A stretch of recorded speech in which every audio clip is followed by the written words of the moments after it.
Assalamualaikum warahmatullahi wabarakatuh. Iblis adalah musuh abadi manusia.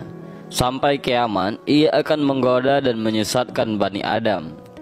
Walaupun sebegitu banyaknya jumlah manusia, tidak menyulitkan mereka iblis karena mereka juga berkembang biak. Namun bagaimana iblis itu beranak pinak ataupun berkembang biak? Lalu di manakah pasukan mereka yang begitu banyak tinggal?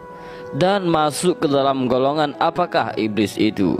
Jinkah ataupun malaikatkah?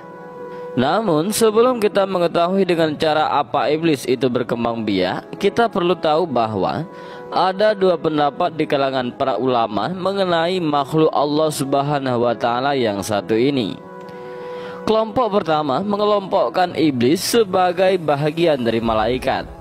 Ulama yang berpendapat seperti itu adalah Ibnu Mas'ud, Ibnu Abbas, dan Sa'id bin Musayyib.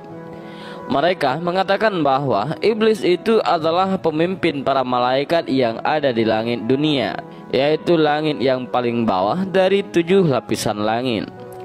Kemudian Ibnu Abbas juga menambahkan bahwa iblis itu sebelumnya bernama Azazil. Ibnu Abbas juga pernah mengatakan bahwa iblis itu juga bernama Al-Harits.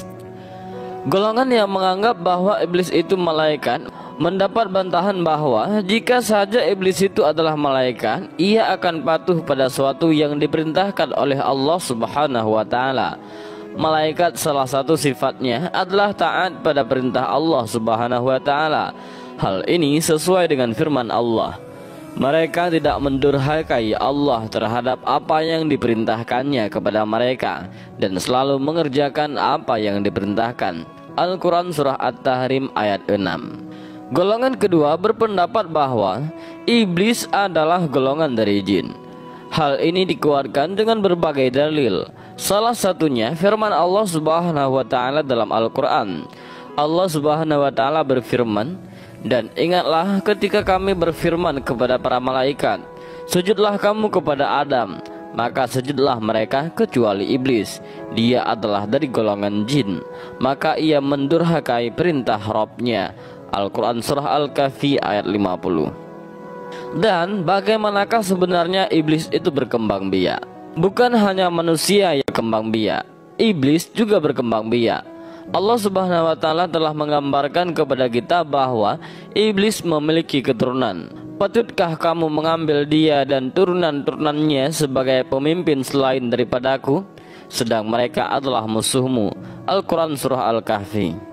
Terkait perkembangan iblis, ternyata mereka juga butuh asupan makanan dan minuman. Hal ini sesuai dengan perkataan Al-Hasan.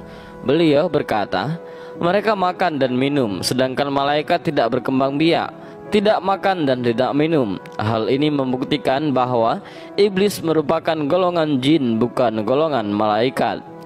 Pembuktian mereka makan dan minum dijelaskan dalam kitab Sab'ah Al-Kutub Al-Mufidah. Jin mereka makan, minum, menikah dan melahirkan.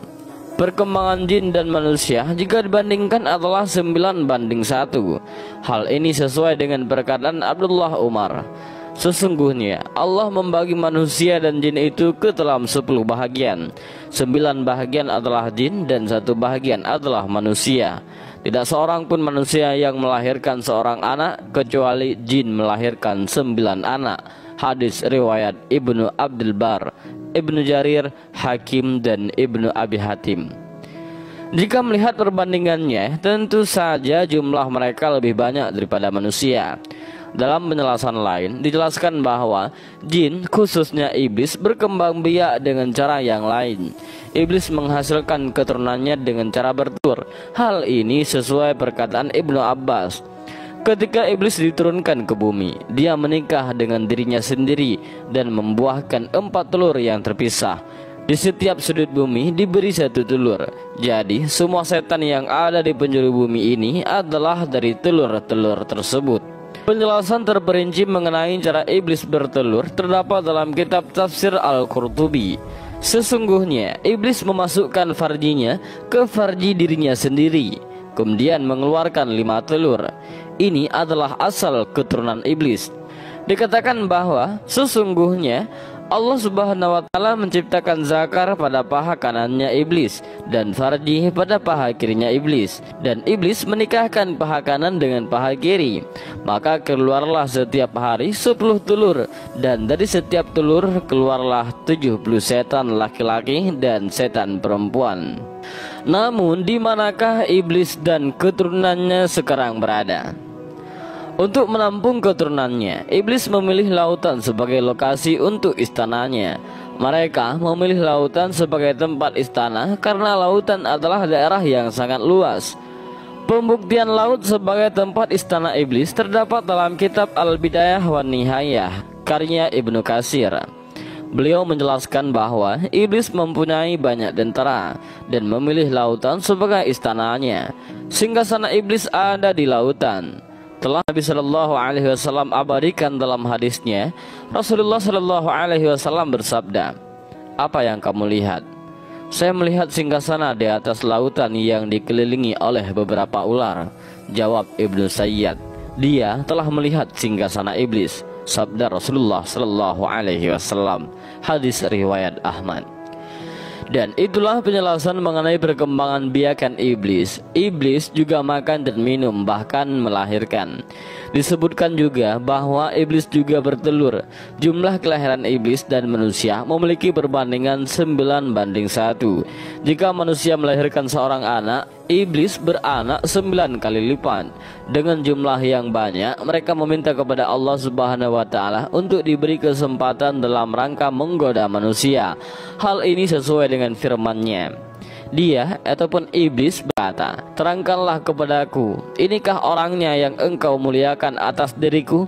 Sesungguhnya jika engkau memberi tangguh kepadaku sampai hari kiamat, niscaya benar-benar akan aku sesatkan keturunannya kecuali sebahagian kecil."